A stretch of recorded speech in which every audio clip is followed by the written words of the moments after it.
दोस्तों आप सबका स्वागत है अपने चैनल डूअर में। और यहाँ पे दोस्तों वैकेंसी आई है जिसके बारे में अभी आपको पढ़ के बताऊँगा। तो दोस्तों ये है फार्मासिस्ट की वैकेंसी। इसमें काफ़ी वैकेंसीज़ हैं, मीन्स डिफरेंट पोस्ट के लिए है, लेकिन हम लोग मेनली यहाँ पे जो कंसंट्रेट करेंगे वो फार्मासिस्ट के लिए ही करेंगे। तो इसको मैं पढ़ देता हूँ और आपको बताता हूँ। जिला स्वास्थ्य समिति पलामू द्वारा स्वास्थ्य विभाग में अनुबंध आधारित नियुक्ति हेतु विज्ञापन संख्या 1/2021 के आलोक में www.palamu.nic.in पर अपलोड किया गया है। तो जिसको भी नोटिस देखना है दोस्तों, ये वेबसाइट है।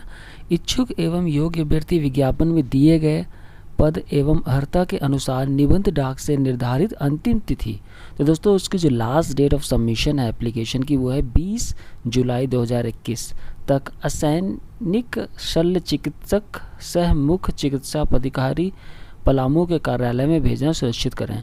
तो दोस्तों आपको यहाँ पे जो एप्लीकेशन भेजना है वो आपको ऑफलाइन भेजना है, ठीक है। तो अभी फ़िलहाल उन्होंने ऑफलाइन बताया है, आगे देख लेते हैं अगर ऑनलाइन की भी कोई ऐसी सुविधा है तो। विज्ञापन में दिए गए शर्तों एवं निर्देश के आलोक में सुस्पष्ट अक्षर कंप्यूटरीकृत आवेदन पत्र को भरकर सभी कागजातों के साथ जमा करेंगे। त्रुटिपूर्ण अधूरा आवेदन एवं अस्पष्ट आवेदन पर विचार नहीं किया जाएगा। नियुक्ति संबंधी अन्य सूचनाएं आधिकारिक रूप से समय समय पर सिर्फ समाचार पत्र एवं वेबसाइट पर उपलब्ध कराई जाएगी। तो दोस्तों आपको ये ऑफलाइन भरना है। अभी नीचे फॉर्मेट दिया होगा एप्लीकेशन का, उसको भर के और जो डॉक्यूमेंट्स ये लोग कह रहे हैं तो वो डॉक्यूमेंट भी साथ में उसकी कॉपी लगा के आपको 20 जुलाई के पहले जो पता है उस पर इसको भेज देना है। तो दोस्तों ये है आपका जिला स्वास्थ्य समिति पलामू। और यहाँ पे दोस्तों नर्सिंग की वैकेंसी है, स्टाफ नर्स NHM। फार्मासिस्ट की वैकेंसी दोस्तों यहाँ पे आयुष फार्मासिस्ट की वैकेंसी है, टोटल 2 है। इसी तरह फार्मासिस्ट नेशनल हेल्थ मिशन की 2 वैकेंसी है। फार्मासिस्ट RBSK इसमें आपकी 15 है। तो टोटल मिला के आपकी 19 वैकेंसी है फार्मासिस्ट की। और इसको देख लेते हैं दोस्तों, ये हिंदी में भी दिया हुआ है और मेरे ख्याल से ये इंग्लिश में भी दिया हुआ है।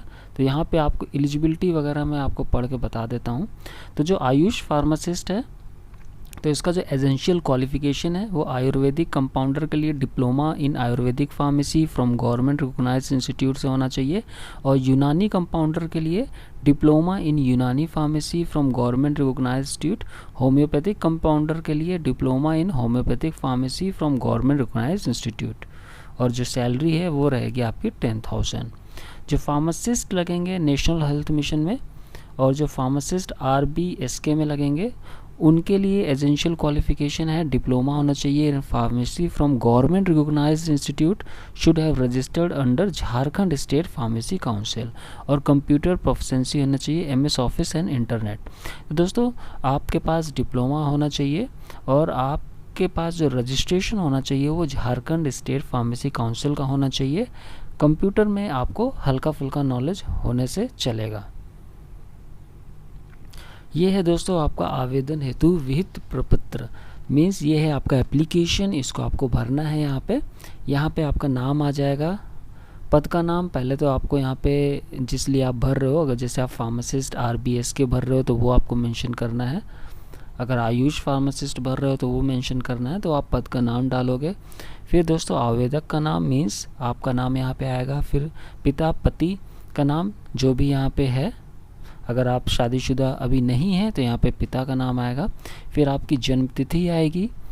फ़ोन नंबर या मोबाइल नंबर आपको यहाँ पे मेंशन करना है। ईमेल आईडी स्पष्ट अक्षरों में लिखना दोस्तों। अगर डॉट वगैरह आपने यूज़ किया है ईमेल आईडी में तो वो भी क्लियरली लिखना, सारे कैरेक्टर्स को अलग अलग लिखना। मैं इसलिए कह रहा हूँ दोस्तों क्योंकि जो भी इनकी नोटिफिकेशन आएगी वो आपके मोबाइल नंबर में SMS के थ्रू आएगी या फिर आपकी ईमेल आईडी में आएगी। तो ईमेल आईडी आपका सही होना ज़रूरी है क्योंकि वहीं से आपका interview letter, appointment letter etcetera जो भी है वो वहीं से डाउनलोड होगा। फिर दोस्तों स्थायी पता मीन्स परमानेंट पता, और पत्राचार का पता मीन्स करस्पॉन्डेंस पता। तो कहने इन दोनों में फ़र्क ये होता है दोस्तों, परमानेंट एड्रेस तो वो हो गया जो आपके पास जिस चीज़ का डोमिसाइल है, जहाँ पे आप बचपन में रहते आए हैं, जहाँ पे आपका जन्म हुआ है। और करस्पॉन्डेंस एड्रेस से होता है कि कई बार बच्चे बाहर पढ़ते रहते हैं, जैसे कॉलेज वगैरह में हैं, या हो सकता है कि वो बाहर रूम लेके तैयारी प्रिपरेशन वगैरह कर रहे हो, तो वो होता है करस्पॉन्डेंस एड्रेस। शैक्षणिक एवं प्रशैक्षणिक योग्यता, तो आपने वहाँ पे कौन सी डिग्री की हुई है वो चीज़ आपको मेंशन करना है। जो लेटेस्ट आपने किया हुआ है वो आपको यहाँ पे मेंशन करना है। अब फ़िलहाल उन्होंने एजुकेशनल क्वालिफ़िकेशन में जैसे आपका डिप्लोमा मांगा हुआ है, तो आपने डी फार्मा किया होगा तो वो आपको यहाँ पे मेंशन करना होगा। फिर उच्चतम योग्यता से शुरू करते हुए न्यूनतम 10वीं तक की योग्यता तक अंकित करें। तो आपको ये जो परीक्षा का नाम, उत्तीर्ण का वर्ष, बोर्ड विश्वविद्यालय का नाम, प्राप्तांक का प्रतिशत, ये आपको भरना है। और आपको ये भरना ऐसे है कि मानो आपने दोस्तों वहाँ पे बी फार्मा किया है या एम फार्मा किया है। कई बार होता है कि बच्चे वहाँ पे फॉर्म भरते हैं। फ़िलहाल यहाँ पे डिप्लोमा मांगा गया है, तो आपने पहले यहाँ पे आपको डिप्लोमा के बारे में भरना है, फिर इसके बाद दोस्तों आपको 12th भरना है, फिर 10th भरना है। तो ऐसे करके आपको भरना है, ना कि 10th 12th डिप्लोमा, बल्कि आपको भरना है डिप्लोमा 12th और 10th, ऐसे करके आपको ये फॉर्म भरना है। फिर कार्य अनुभव यदि कोई हो, तो अगर आपके पास एक्सपीरियंस है तो वो भी आप यहाँ पे भर सकते हैं। पद का नाम, आप किस डेजिग्नेशन में थे, कार्यालय संस्थान का नाम, कहाँ पे थे उस संस्थान का नाम आपको मेंशन करना है।